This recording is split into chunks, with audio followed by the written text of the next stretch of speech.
Hello my astrology friends, this is Lada from astrolada.com and these are your May 2023 video horoscopes for the 12 signs.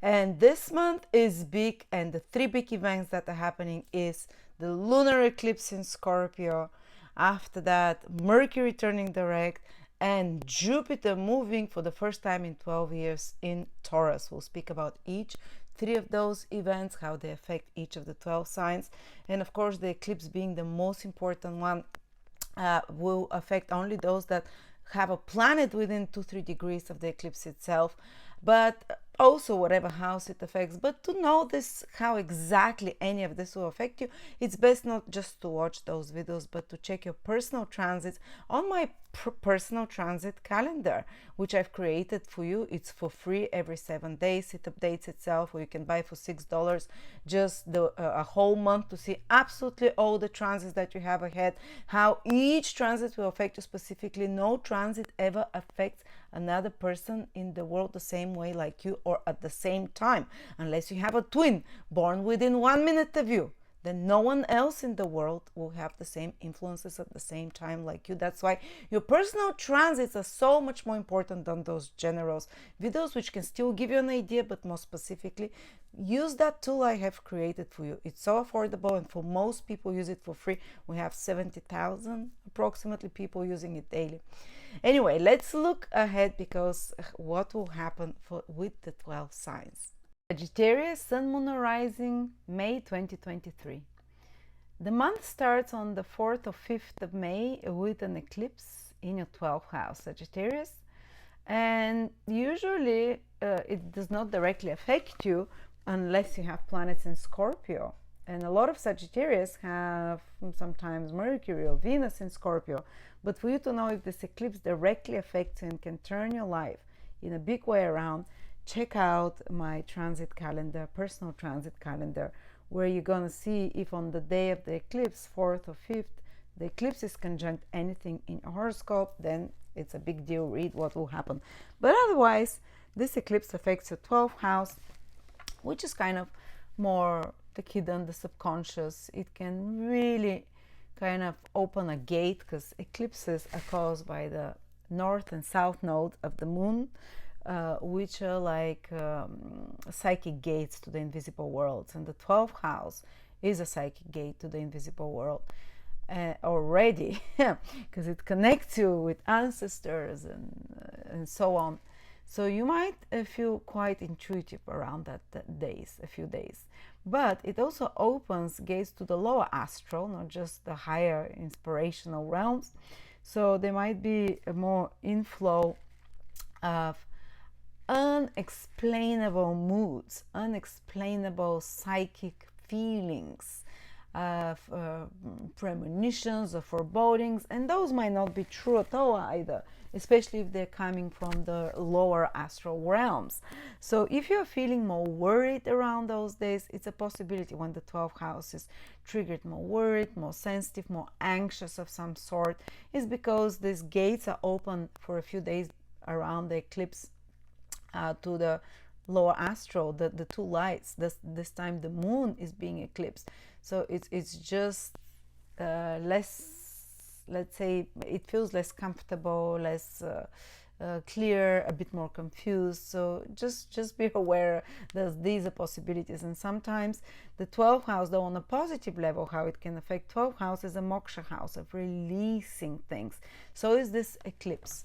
This eclipse is in Scorpio, which is a moksha sign of release, to release attachment to something. It's with the south node, which is the tail of the dragon. The south node is about letting go again, so it's triple letting go influence in the 12th house of endings and letting go. South node is about endings and letting go and detachment from the material. So this is extremely spiritual influence from you.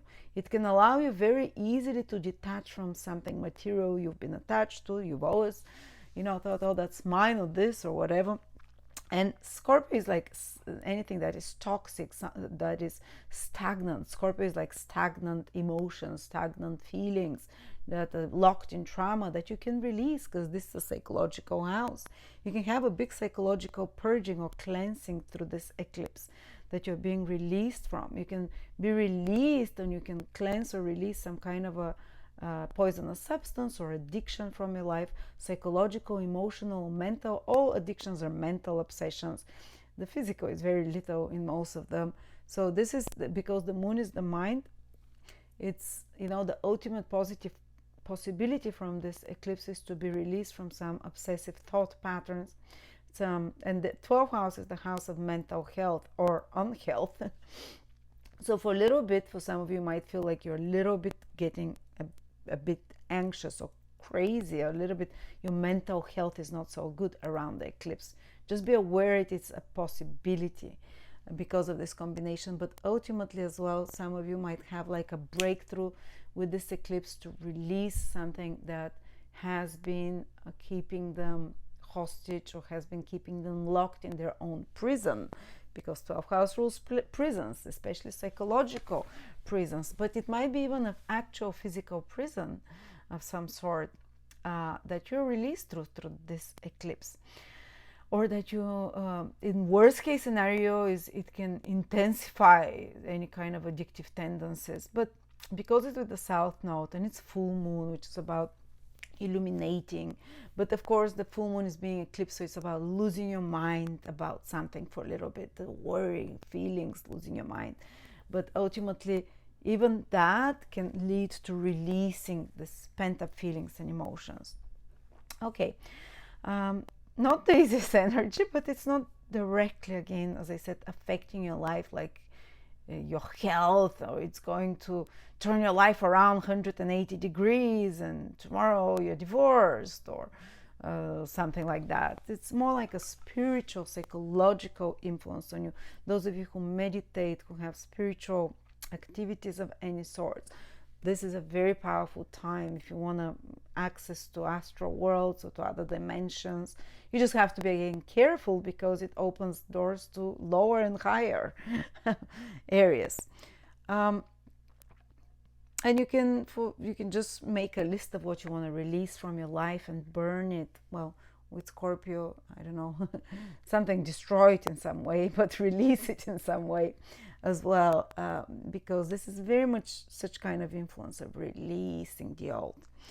Well, the other big event is that Mercury is turning direct in your 6th house on the 14th of May, which means that actually for about 2 weeks of May, it's retrograde. So what does it mean? Some of you might be working on some work project that needs to be redone over, something that you've done, project that you've done before is brought back to you, had to be fixed, or you need to put more order and organization around you, and Mercury retrograde makes you put extra efforts in that. There can be some complications at your work situation or with a colleague on some work project where things are delayed, or your daily routines and plans don't go according to plan. They're disrupted because of something, but they start coming back to normal again after the 14th. And if you've been working hard behind the scenes on some work project, you start seeing the results of it when Mercury turns direct. Or if there was some complications and delays on some practical job you've been doing, again you start seeing things go to normal. On a positive level, the Mercury retrograde period can indicate that some old job is coming back to you to be done, to be completed, to be fixed, or that you're getting in touch with someone from your past, like a colleague, for example. 6th house is also your health. So Mercury retrograde there can ask you to pay attention to your habits and health and to reconsider them. Again, this house of the 12th and the 6th house is very much about self-medicating, addictions, habits that are keeping us functioning, or that are keeping us self-sabotaging our functioning. And so you're re-examining some of those things. There might be important topics of conversation around that as well with Mercury retrograde there, and wondering, well, how can I improve my sciatica, or how can I improve my digestion because I'm feeling it sluggish or whatever.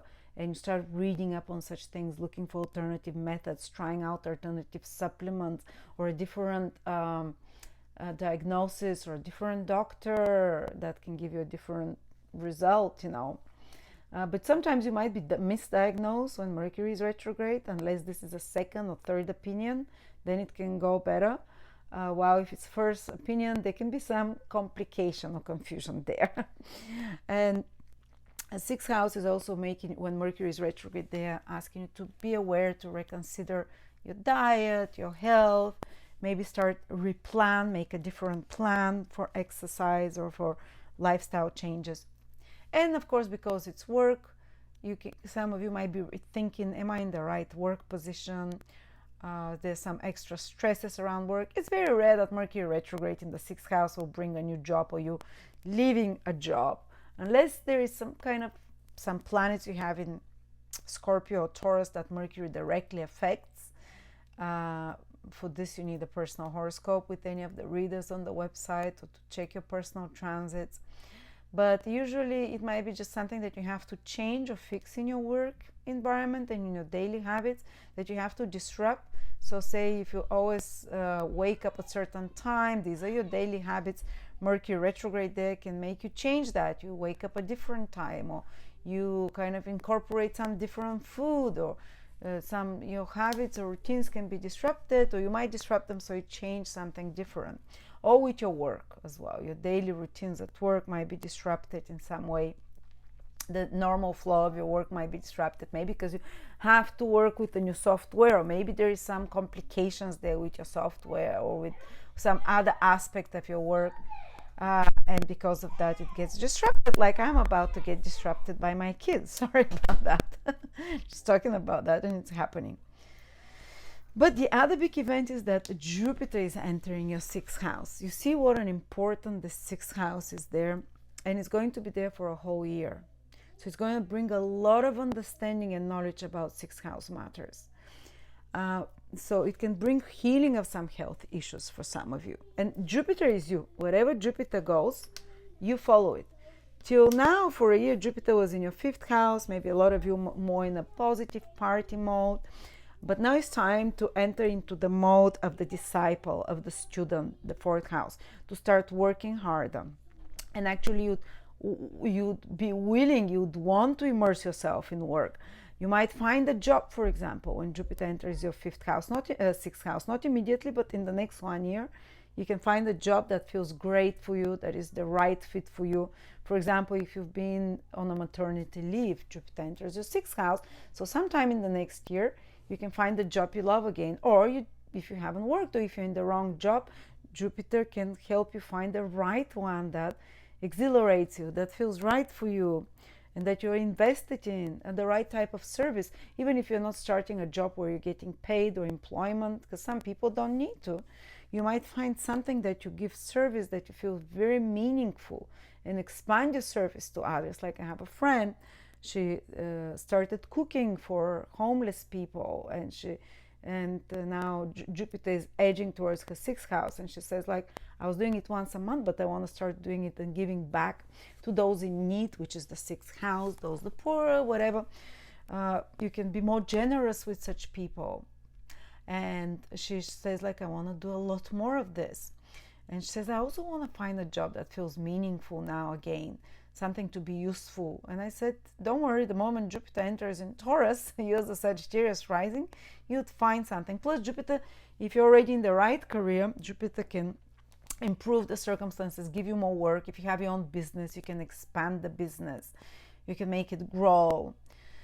It can make you a little bit workaholic even, but you can get joy out of this work and job. Or if you have difficult circumstances around your work, Jupiter entering there can help improve them, hopefully, I usually see that. If you have employees, Jupiter can increase the number of people you hire or you employ around the house or whatever. Or you can find employees that are very helpful, that are very knowledgeable. Also, Jupiter and the sixth house is about not just about work, but it's about pets. Some of you might have a pet. Some of you might feel joy about getting a cat or a dog.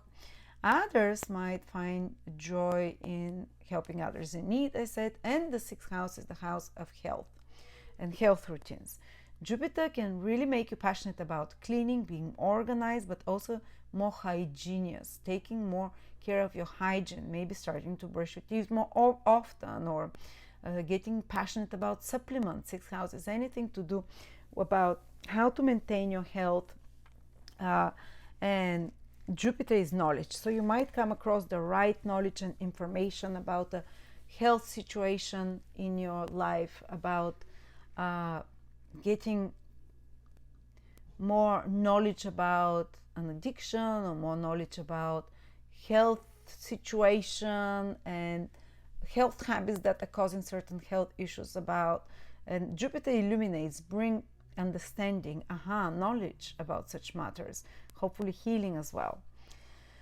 You can find a better doctor with Jupiter in the sixth house, better employees.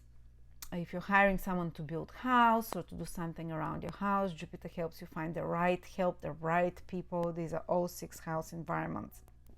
Sometimes Jupiter can expand health issues because it's in the sixth house.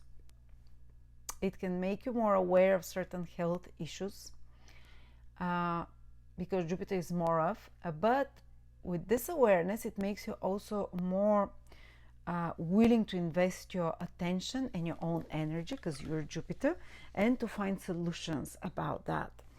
So Jupiter naturally rules you, so somehow you can invest more of your focus, more of your willpower to solve some health issues. And by the time Jupiter moves out of your sixth house, it might be, a known issue for you. And it's not only a health issue, it's health issue created by lifestyle choices and habits as well that you can resolve. There you go. This is how I think Jupiter in the sixth house will affect you. The eclipse as well. I think one thing that will help you this month, the 12th house, the 6th house, they're like topics that are a bit bleh. No one enjoys them so much. It's not exuberance, happiness, love. It's the things that have to be done, the difficult things, but we need help with them too. Mars will enter your 9th house on the 20th of May. So that's a little bit of a good news for Sagittarius. And by the way, till the middle of May, Jupiter is in your 5th house, still protecting you, still good for falling in love till the middle of May. Still good for pregnancies if you want, or still good for having luck in games of chance and luck, or still good for having fun and enjoying yourself and romance. Then moves into the 6th house. But Mars enters your 9th house for a month and a half, which means it will make a trine aspect to Sagittarius from the 20th of May till the end of June. So you would be more energetic after the 20th of May. You can feel more that your actions flow. You can feel very passionate about what you believe and willing to fight for what you believe and going after the things you want, and there won't be blockages or obstacles. It's physically more invigorating as well. Mars trining you. Any physical activities tend to go well as well. Any initiatives of any sorts tend to be going also well. So thank you so much, Sagittarius. I think you'll just become more practical now that Jupiter that rules you enters your 6th house. Put more order in your life, organize yourself a little bit better, maybe a bit more, pull yourself back a little bit, put your house in order, as they say. Focus on work, on service, practicality, and these will be sources of joy for you in taking care of your health. Thank you.